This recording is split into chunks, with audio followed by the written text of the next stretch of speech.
Welcome to Grow the Family, a podcast sharing infertility stories, support, and the science behind growing a family. Each episode explores infertility through honest conversations, education, and real experiences from couples and professionals walking this road. I'm your host, Courtney Lewis, and you're not alone here. Anna is our guest today. Tristana, how are you doing today? Oh, good. How are you? Doing good. Okay, so we're going to learn a little bit about your story and your experience with infertility, and hopefully hear some good advice and just different things from you. So tell us a little bit about yourself and your family first. I'm Tristana. I work for charter school. My husband and I have been married for almost 6 years, and we have a 3-year-old daughter through IVF. Okay, so you said you work for a charter school. I do. Mm-hmm. Are you a teacher there, or? No, I do office work, and then I will be transitioning to administration here in the next few months. Okay, That's so awesome. I'm always jealous of charter school options now that my kids are we have 5-year or almost 5-year-olds. They turn 5 next week. And then we have a almost 2-year-old. And so anyway, our 5-year-olds are like getting to that, school age. And I'm always like, oh, we have this public school. I wish we had nice charter school options. So that is awesome. I hope it's a really good job and just something you enjoy doing. It's fun. Yeah, I love it. It's mostly remote, which is really nice. So it's great. Yeah, that's really great. What does your husband do for work? He's a microbiologist. Wow. Okay. That's really cool. What do they do? Yeah. I'm like, what do he tests a lot of products and samples that people send in to make sure that they're safe for consumption, typically. Okay. And he also he kind of heads up the research portion of his lab as well. Okay. Wow. That is really cool. I don't know if I've ever heard or met a microbiologist before, so that's really neat. Okay, so let's jump into your story. You had reached out to my post on social media sharing that you were willing, and it just sounds like it was quick, like really, really fast, back to back to back stuff. So I'm just going to open the floor to you. Go ahead and give us a breakdown of your journey. Okay, so when my husband and I were engaged, I just went to a gynecology appointment. I suspected that I had PCOS for a long time. And it was very much confirmed. And they let us know that it would probably be very difficult for us to conceive. And we were both 22 years old and in college and working full time at the time. And so it was not really what we were wanting to do necessarily to try immediately, but we were nervous to waste any chance that could maybe conceive, so we decided to at least not prevent pregnancy and just track and monitor things to see what happened. So after we got married, we did that for a few months. And it was very clear, and we knew this. We knew that there were issues. And so it was very clear that I was not ovulating. Okay. And so we spoke with our doctors, and between that and my other symptoms and my ultrasounds and the fact that I have another genetic condition that just makes carrying a pregnancy in general a little bit harder for me, our doctors advised that we start fertility treatment pretty immediately. Okay. So we did. Yeah. We started with just medicated timed cycles, and we did 6 of those back to back. In that process, we had one very likely chemical pregnancy, like the faint line, but then your period starts on time. And we had a very difficult time with that, but ultimately nothing really worked. The medications weren't really working very well. Mm-hmm. So we moved on to IUI. Mm-hmm. And we did 4 of those back to back. And in that we had another maybe chemical pregnancy, but again, nothing really panned out. And so our doctors at that point recommended that we move to IVF. And that was not something that I really particularly wanted to do as a now 23-year-old full-time college student. Oh, wow. That is so fast. I'm like, okay, 22, just engaged, got married, and did all of that. And then you're like IVF at 23. Yeah, it was very quick. I think it was a year. It was about a year from the time that we started medicated cycles to the time that we started our IVF cycle. Wow. And so we went back to back to back for all of those. And then we jumped into an IVF cycle, which was really scary. I had seen friends of our family go through IVF, like growing up, and as a teenager. And I was like, that is my line. Like, I can't do that. You're like, no. That is not something I can cope with. That's not happening.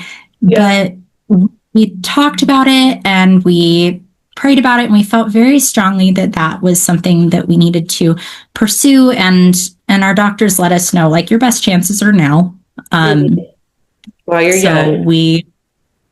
So we did it. We started all of the pre-testing in October of 2021 and did all of the pre-procedures. And then we started our egg retrieval cycle in November. We had our egg retrieval in December. And then we got 5 embryos, which was great. With the attrition rate, we had 22 embryos on day 3, and then we lost 17 of them. And so with the attrition rate, they suspect that they actually suspect that there is some sort of hidden male factor in fertility in there too, which we hadn't really anticipated, but was honestly a little bit relieving for both of us, because then I wasn't blaming myself entirely. Which was for both me and my husband. Yes. So even though that makes it harder, we were both like, okay, so we would have been in this boat probably regardless of who we married. So we could it's okay. But we had 5 embryos, and we did our first frozen embryo transfer in January. And unfortunately, I did miscarry that baby pretty early on. And did y'all biopsy your 5 embryos, did you say? We did not. No. Okay. Yeah, our doctor said that we were young enough and healthy enough that it would probably be more cost effective to just do another transfer rather than spend the money on biopsies. So we did not do genetic testing. Okay. I don't think I regret that, but it was kind of a difficult decision to make. But we ultimately decided not to do genetic testing. It's a hard choice to make. I'm like, we biopsied our first group, but then whenever we had to go redo the whole process again, we chose not to biopsy. And it is just like, there's just so much science behind both. It's like, which one do you do and which one is right? But it is true. A lot of times they, kind of suggest, like, if you're young enough, it's not completely necessary. So we didn't. And so we knew that it was a possibility, and we knew that it was a possibility regardless for it to take more than one transfer, of course. And so, but that was rough. It did feel like we had so much effort and so many back-to-back cycles. It wasn't so much time. Like, we weren't going through fertility treatment for years, but we didn't ever have a break. And we did 10 rounds in a row without a break, and then into IVF. Yeah. And so that was just, That it would be was hard. very difficult. Yeah. Yes. Um, That would be so hard. our doctors recommended that we do a mock transfer cycle with uterine, like endometrial biopsies. Okay. Is that like a See if, trial type? yeah, Okay. essentially. So Like a trial. we did basically a transfer cycle with all of the medications, except instead of the transfer, we did biopsies. Okay. And so I had that, and they just wanted to test for several things. They did the Emma, the Alice, and an ERA test. Okay. So, testing for different, like uterine, I guess, like microbiome testing. They tested to see if I had chronic endometritis, which I didn't. And they did find that my lining was pre-receptive by about 24 hours. So, I guess I should have been on progesterone injections for one more day prior to our transfer than what I was. Okay. So they did the standard protocol, which is very normal. They did kind of the standard protocol, 5 days of injections, and then the transfer. But I needed 6. So we did that. We got the results of our testing back, and then in April of 2022, we did our second transfer. With the adjusted cycle modifications. And it worked. And I got pregnant with our daughter. Okay. And we were thrilled. And I also developed severe hyperemesis and preeclampsia, and we had a really difficult pregnancy. Yeah. And a Can really you explain like hyperemesis? Yes. So it's like morning sickness on super steroids. For me, it was starting home nursing care at 9 weeks along. Wow. I had over 700 IV placements during my pregnancy because I had to have multiple infusions a day, and my lines blew constantly. At one point, I was having 12 to 15 attempts a day at placing a line. Wow. So I was very, very sick. I couldn't shower by myself. I couldn't stand up by myself. I couldn't do anything. And that, from what I understand, typically does ease up around 20 weeks. It did not for me. So I was very sick the whole way through. And then I was diagnosed with preeclampsia at 36 weeks and had to have an immediate induction turned C-section. So our daughter came in December of 2022, and here she is. Yeah. Yeah, she is so cute, by the way. Like, I loved your pictures that you shared. I'm like, she's so pretty. I know you said that you had the genetic condition that can make it harder to carry. Could the hyperemesis be like a result of that? Or It is related from what they understand. So it's Ehlers-Danlos syndrome. It's a connective tissue disorder, and it is associated with a lot higher risk of hyperemesis and of preeclampsia and of infertility. And like, there are so many that are connected. And we didn't know this. Yeah. We didn't know all this. You're like, PCOS wasn't enough? Come on.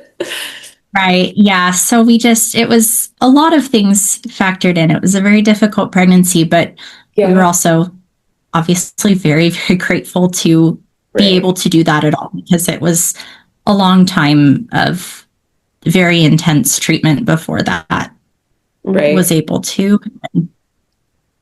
Wow. That is amazing, Tristana. I'm like, I thought, I mean, I know that pregnancy is hard, but I'm like, that would be so hard. Like, so hard. You are amazing for going through all of that. I'm like, that's just, I mean, just for one, doing all the back to back to back, all the medical treatments, whether it's IUI or IVF, and obviously IVF is heavier, but it's so hard on your body.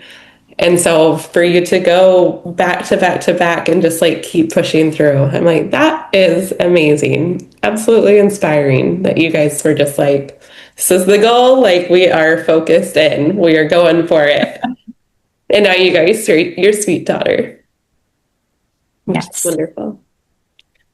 Okay, I love that. So how did that impact, because y'all did kind of, okay, well, first let's go really quick back to PCOS. So you said that you were pretty sure you could tell that you had it. Like what were the telling signs, like the main telling signs of the PCOS for you? I had like all of the classic issues. From the time that I was like a young teenager, I knew that things were definitely not normal with my cycle. Nothing was regular. It was super heavy, difficult bleeding. And I had the weight gain. I had the extreme pain that would like cause me to pass out or have to stay in bed. And, it seemed pretty indicative of that. I spoke to doctors when I was around 18 about it, and they just said, well, it doesn't really matter until you want to try to conceive. And so they didn't offer any treatment or any level of management in any way. Which is crazy because I'm like, your menstrual cycle affects your life, so it's crazy that they wouldn't even do anything to like help with that or other things, the weight gain, things like that. Right. I know it was not what I anticipated. Hearing, I had hoped that there would be some level of management, especially considering that there was so much pain involved and that there was progression of my symptoms. Right. I had hoped that there would be some level of like handling it and making it not quite as severe, because it did progress. It did get worse. Yeah. And I wish that I had been offered more care for that. But I wasn't. That is so interesting. Yeah. Is there anything that you did on your own? Because I know a lot of people will talk about like trying natural things to help. Was there anything that you tried on your own that you felt like did maybe make a little bit of a difference? I tried a lot of things. I tried a lot of the supplements and the diets and the exercise and the tea and I tried a lot of things that I had heard would help. I tried the intermittent fasting. But I felt like there was so much information that I was just inundated with about this is the magic cure. And so I tried several things. Nothing seemed to help. Nothing impacted my ovulation. At all. Like none of my ovulation tests were ever positive. Even higher doses of ovulation induction medication often didn't work. Wow. So it does seem like I have a more severe case. Like my doctors were beyond shocked that I'm not diabetic with how high my insulin resistance is. Wow. Yeah. With the PCOS. And so it just seemed like nothing I was trying helped. Yeah. Well, and that's where PCOS is so interesting is you have so many different cases. Some people have it and they can get pregnant just fine. Like they don't need any medical assistance. And then you have others and it is like, we have to do IUIs or we have to do IVS. And so it's just interesting how there are those different ranges of severity. And it sounds like yours was pretty just severe and progressive and really hard on your body. I'm sorry to hear that. We had really hoped when we got the official diagnosis that it would be I ovulate sometimes, it might just take a little longer. Right. But it very much was not that, because the insulin resistance, I couldn't treat it and it got worse and worse for several years. And so it was just bad enough by the time I got married at the ripe old age of just turned 22 that It just, we had to do fertility treatment. And Yeah.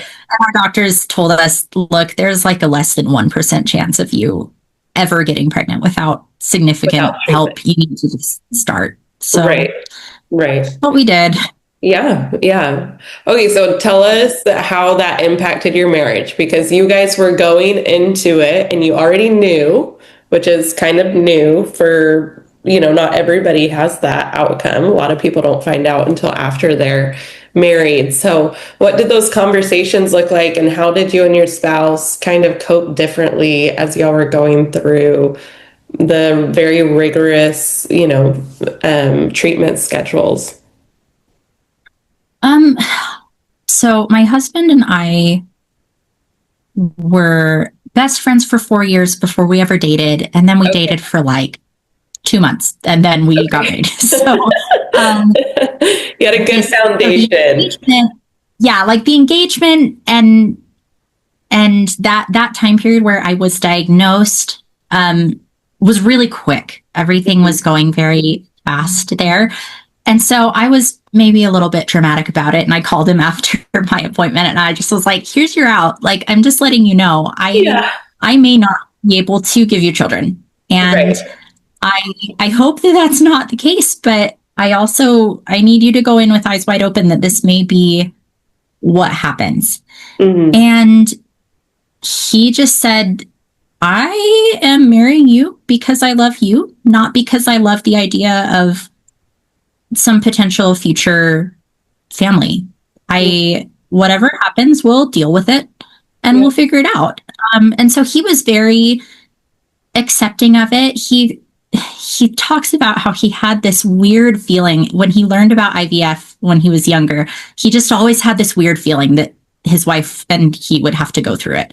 Yeah. And he was like, that was such a strange and odd feeling to have. But when we were faced with that possibility, he was like, look, I figured it would probably have to happen anyway. So he's like, I've been feeling like the girl I'd marry when we'd find ourselves. Right. It was so strange. That is so weird. But like, all right. Yes. You're just like, whatever you say, men thinking about IVF before. Okay, Caleb.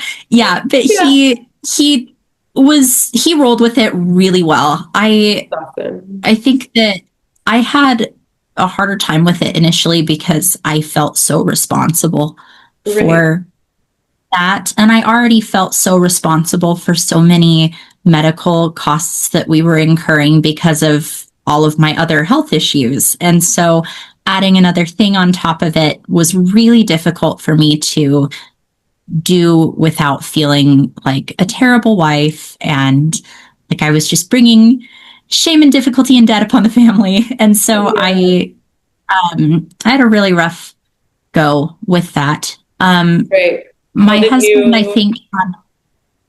Oh, sorry. I was going to say, was there anything that helped you kind of get past those thoughts, those like feelings of just like shame or guilt or? To be honest, I still feel them. Okay. I think that it's less now. But I think that there's a lot of aftershock after going through infertility and especially after going through such an expensive course of treatment. Mm-hmm. Because I mean, we're still paying for it. And so there is still a lot of that. Oh my goodness. Our life would be so different if my body worked. My husband has been phenomenal in all of this. And I think that he has really helped me just work through the logic of you did not choose this. This is not a moral failing. Right. Also, we went into this with eyes wide open. I chose this. Right. So it's okay. And so I think time with him being very steady and reassuring has helped somewhat. I think that it will always weigh on me to some extent. It definitely still does. Yeah. It's just working through those thoughts and trying to just trying to, I always am like, you have good days and you have bad days. And I'm sure there's just those days where it does kind of make you feel down or it makes things feel heavy. And then there's probably other days where you're just like, it's okay. Like, it's okay. Yeah. We are okay, So, yeah, I'd imagine that would be tough. Yeah. What helped you guys to stay connected, like while you guys were going through all of these things? We tried to have some semblance of a life outside of infertility, which was hard because it was very all consuming. Yeah. My husband was very good at trying to help set those boundaries of like, we're going to go on dates, we're going to go on trips, we're going to do things as a couple. We started fertility treatment 4 months after we got married at 22 years old as full-time college students. We were not experienced in marriage or in anything at that point. Right. And so I think I have maybe more of a tendency to obsess outwardly about it. And I think he felt a lot of necessity to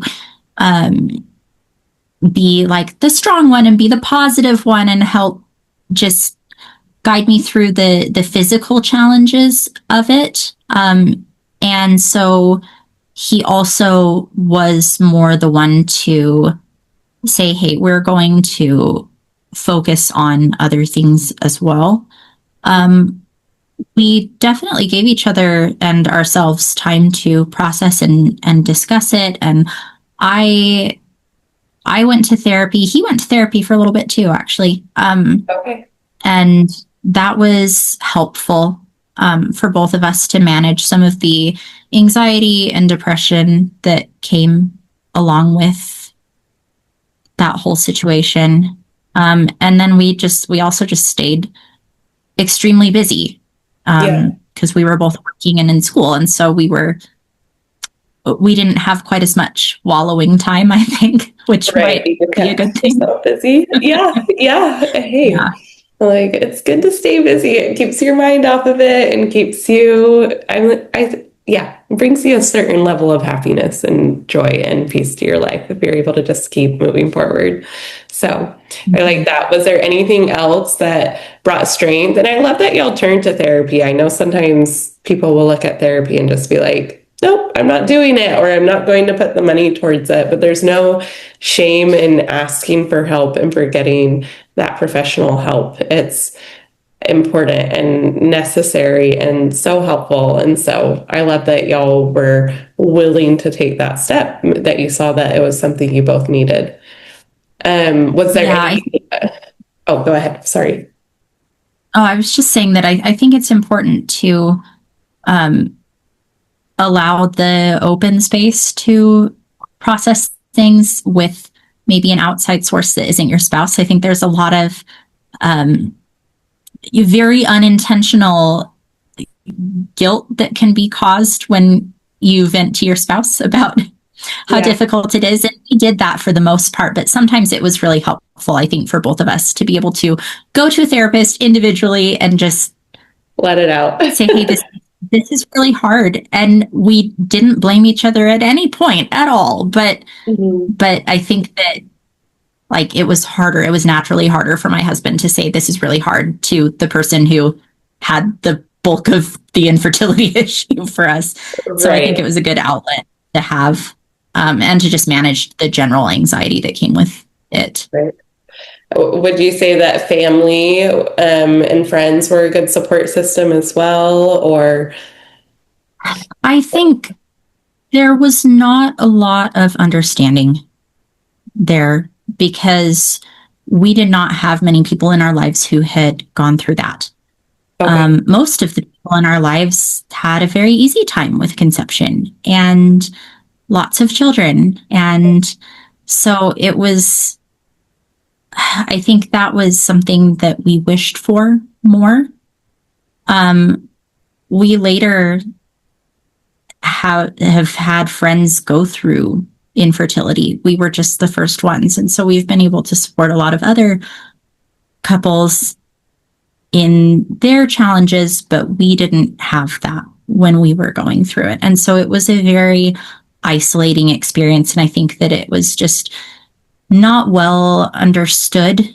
And the unique circumstances surrounding our marriage being in the middle of the pandemic and not really being able to get to know family and only getting to know us in the thick of fertility treatment was really tough on relationships. Right. So I do wish that there had been maybe better outcomes there, or more of a chance to talk openly about what was going on. Yeah. We mostly just had to rely on each other for that support, and we did have we have wonderful family and wonderful friends, and we had wonderful people supporting us. But I do think that it is a unique challenge and something that is not easily understood, and the nuance of it is very much not easily understood by people who haven't gone through it. Yeah. So it was hard. Yes. No, I agree 100%. It's it can be like a very, just difficult for others to wrap their mind around because they haven't gone through it. And I can relate because my husband's like the baby of 14 children, and all of his siblings have like 5+ kids. And anyway, so it was just like, what is wrong with us? It was just such a new thing. But again, like you said, it's like, it's not anything personal, they're as supportive as they can be, but they can't really help in giving information or support in other ways because they haven't ever been through it, like you said. But I do agree. We've met a lot more people that have, infertility issues, and it's kind of fun to build that community. And even though we felt maybe a little bit lonely in our walk, it's fulfilling to be able to help others with their right. So, okay, I love that. Is there anything that surprised you about yourself through this whole journey? I think every time I hit another level of treatment, I was like, that's my line. I can't do that. I can't do, sorry, that's not happening. We got our IVF medication and it covered our table. Our shipment for a week and a half of meds covered our kitchen table. And I just sat there and went, I can't put all of this in my body in the next week and a half. I'm terrified of needles. I can't do that. That's not, no, can't be my life. And so I think it was shocking to me how everything I said I couldn't do then had to happen. You should have stopped. Awful. I know. I should have just said jinxing yourself. I didn't. I think it did surprise me how quickly I was able to adjust to our new reality at every turn. I think that for the amount of fear and internal protest I felt at all of the things that we had to do, and for the amount of privacy violation that it felt like, I think I coped maybe a little bit better than I thought I would be able to cope. The other thing that really surprised me is that my marriage did not really suffer. Like, we had it felt like a lot of external problems, but like interpersonally, we were fine. We were totally fine. It was obviously hard, and we were learning how to support each other through it. But for like newlyweds, jumping into that and then going through loss pretty immediately, and financial difficulties, and major physical health issues, and emotional and mental health issues that came along with it, I think that I expected our relationship to be more difficult than it was. Yeah. I think my husband and I always talk about how we've had a lot of external challenge, but our marriage is not hard. I think that's where we've been very, very blessed and lucky, is that we've had a lot of challenges. We've faced a lot of challenges together, but very few of those challenges have been between us. Mm-hmm. And so that was surprising to me, Mm-hmm. Yeah. that it was not that difficult on us. Right. No, I love that. I think it can be a very difficult thing for a lot of couples. Were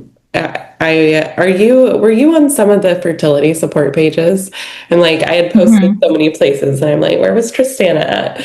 But, that's something that I do see it always makes me sad, is just how many couples there are where it's like, now we're dealing with divorce too. It's not even just infertility, or we're fighting all the time. And it's got to be heavy. Like you said, the financial strain, the emotional, the mental, the physical strain. It's just so heavy. But if you can stay united and close and just continue to love one another and give one another the benefit of the doubt and just focus on one another, I think it's going to make the journey much easier and much sweeter and less lonely. So I love that you guys were able to do that, even though you were newlyweds, jumping into this, crazy medical journey, which is crazy. That is really amazing, because newlywed life is not always easy. I think we have a lot of I think we had so many like bigger fish to fry that a lot of the normal little fish that you deal with were just right. It the little annoyances. Didn't matter how you loaded the dishwasher. There was like you're like, dealing with loss and your nightly injections. I don't care how you put a plate in the dishwasher. You're like, that's the least of my problems. We'll do that in a few years. It was easier in that way. That is so funny. There you go. It distracted you from all the little things. I love that. That's a good way to look at it. Okay, so tell us what your family looks like today. I mean, you briefly did with your little girl, but I know you said in your message that you have more embryos, right? We do. We have 3 embryos left. They are untested. We originally wanted 4 to 6 children. Those hopes got dashed very quickly. We were hoping with this batch of embryos, the egg retrieval cycle was incredibly difficult on my body. Our doctor was really surprised, I think, at how much it caused just absolute havoc on my body. And so he said, look, if you ever do this again, we're going to have to try a different protocol, because you can't go through this again. Okay. And that was kind of surprising to me. And so just hearing my doctor say, like, no, you can't do this. We're not doing this again. So we have decided that that's our only egg retrieval. Mm-hmm. We very likely won't do that again. So we have 3 embryos left. Our doctor said that we would likely get 2 to 3 children out of our 5 embryos. The thing that's complicating it for us is the hyperemesis. Mm-hmm.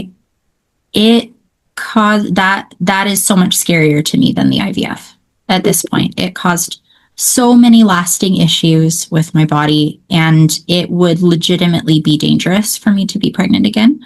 Mm-hmm. We had a miscarriage, a super strange one-off, I guess I ovulated miscarriage when my daughter was 11 months old.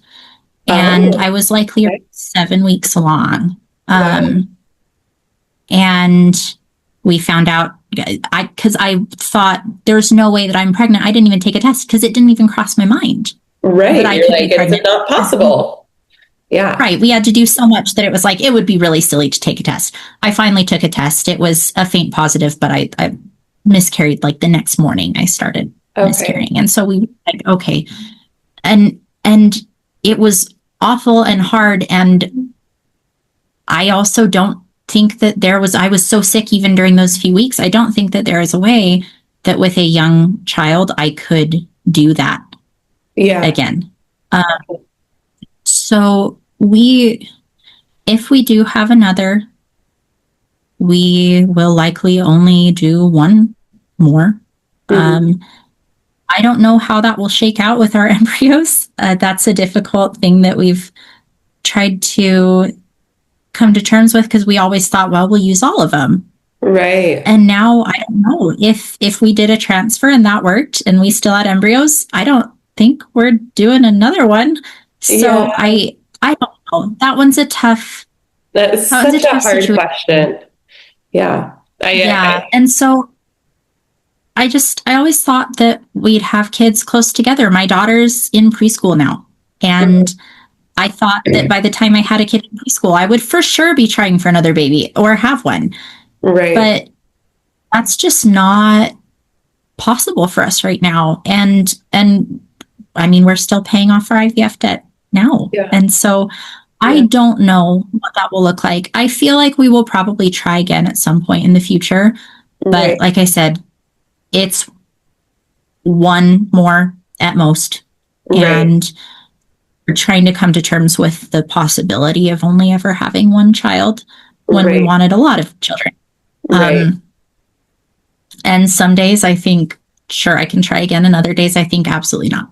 Yeah. And my husband, he wants another child, but he is very much like, look, I am along for the ride. Whatever you can do, whatever you feel your body can handle, we will do. And I am perfectly happy and grateful that you went through everything that you did to have our daughter. And so if that's all we get, then she is plenty. She is more than enough for us. So that is on hold. It kind of comes up in my head every time we pay our embryo storage fee every month. Yeah. Like, oh, what do I do? And so for now, we're just sticking with that, and we'll see. I don't think that we will try again in the next 3 years. I think that we're going to have a huge age gap if we do have another. But my body is still not recovered. It did a number on me. And so we would have to be very prepared. And we'd have to have a lot of care already in place for me and for our daughter in order to even consider trying again. So right now it's like, no matter how unlikely it is that I get pregnant, we are taking birth control. Yes. After that one little time. Oh my goodness. I cannot risk a pregnancy like that. It's life-threatening. It's very scary, and I can't do that with a young child who needs a lot of support right now. So I don't know what will happen. Maybe one and done, but we want another. Wow. That is amazing, Tristana. And it's okay that you don't know right now. We're kind of in that same boat where we're just like, how, where do we go from here? How do we do things from here? Because we used our last embryos this last fall, and so we don't have any more. And my body just doesn't produce very well. Like, we always get a very small amount. And anyway, and so we're kind of in that same boat where we're like, what do we do? How do we do it? Like, which method do we use? And anyway. It's so hard. It's so hard. I feel like we rushed into the fertility treatment. Like, we didn't have a lot of time to consider, and it all felt very rushed. And now that we have one, we're like, okay, let's enjoy her. we have a minute. We can kind of figure out what we want to do. We want to use our embryos, but we're not really sure how that is going to shake out. But also, we are 27. We have some time, especially with embryos already made. We're not dealing with like declining egg quality. And so the clock's not as pressing. The only challenge to waiting is my connective tissue further deteriorating. But I also am trying to just get into a healthier place and have my body recover from 2 years of fertility treatment and a very scary pregnancy. And so it would probably shake out to be easier overall if we wait anyway. So I don't know. Yeah. I don't know. For now, we're just really soaking it in with our daughter, and she is incredible and also very spirited and needs a lot of support right now. And so I think we feel like we have our hands full enough that it doesn't hurt quite as bad that we're not trying again right now. Yeah. I love that. She sounds cute and fun. Okay, well, let's wrap it up. Is there anything that you would want others to know that are just starting out on this road, or that you just feel like that you just want people to remember from your own journey? Anything in specific that you want to leave in closing? That's a tough one. I think that people's journeys are so different. And when you're in the thick of it, I don't really know that, at least for me, nothing really helped. You know, hearing platitudes didn't really help. I do think that if I were to tell my going through IVF self something, I think it would have been helpful for me to have some perspective and recognize that that is not the entirety of my life. And that it's important to focus on life outside of that to the extent that you can, even though that feels impossible and felt impossible at the time. I do feel like, I mean, this is so cliche, but I feel like it was so worth it. I know that not everybody gets a baby at the end, and we weren't sure that we would. But I think the effort was something that I would go through again for the reward that we got. And unfortunately, with infertility, effort does not equal outcome. But I'm glad that we made the effort. I'm glad that we did everything that we did. And I think that it has made us more resilient and compassionate people overall. I think that we've been able to support a lot of other people in this. And I think that it has made us better parents. I really feel like we have the gift of not needing hindsight to appreciate being parents and having our child, because every moment feels like, oh my goodness, we might have never had this. It doesn't feel, most of the time anyway. I mean, long nights are hard, and right. It doesn't take the difficulty away. But it doesn't feel quite as much like I just need to slog through this next season and it will be more fun when they're older. Because every time I look at this beautiful, wonderful person that we've created, and every day the awe hits of that, all of that we went through was obviously worth it for this child. And what a blessing it is to have her in our lives. I do think that it has been so good to not have to look back and wish that we were more present parents, because we can't help but be present in the miracle every day.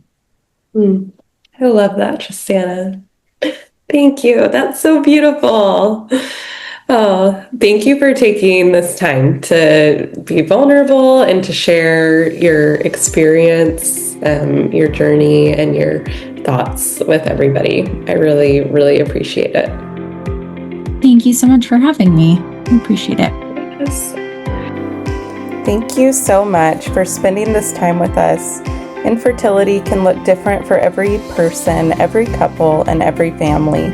And if today's conversation resonated with you, I hope you know you're not alone. At Grow the Family, we believe growing a family doesn't look the same for everyone. For some, that includes children. For others, it looks like strengthening a marriage, healing individually, parenting in new ways, or finding peace and purpose in a different outcome than expected. Every path matters. If this episode encouraged you or helped you feel seen, we invite you to subscribe, leave a review, or share it with someone who might need it. Thank you for being here, and thank you for continuing to grow your family in whatever way that looks like for you.